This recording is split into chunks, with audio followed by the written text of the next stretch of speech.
আমি এক বাটি বেসন নিয়ে নিলাম, এর মধ্যে দিয়ে দিলাম একটু জোয়ান, একটু জিরে গুঁড়ো, একটু লঙ্কার গুঁড়ো, লবণ স্বাদ অনুযায়ী,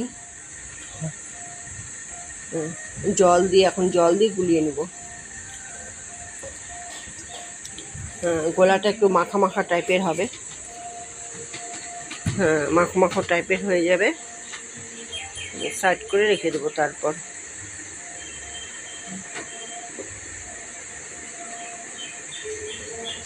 ক্যাপসিকামটা আমি আগেই কেটে রেখেছি, ওটা গোলার মধ্যে এইভাবে করে মেখে নেব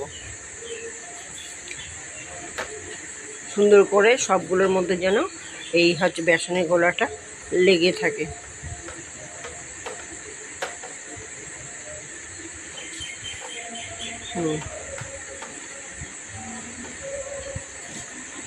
আমার মাখাটা সুন্দর করে মেখে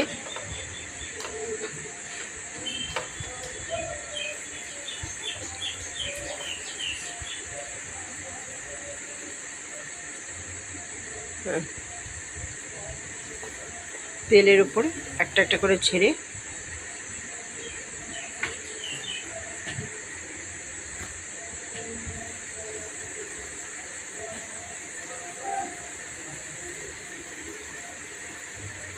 ভাজাটা প্রায় হয়ে আসছে।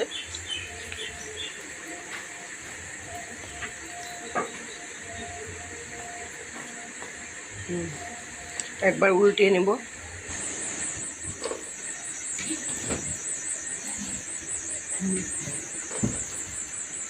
ভাজাটা উল্টিয়ে নিচ্ছি, তোলাও হয়ে গেল।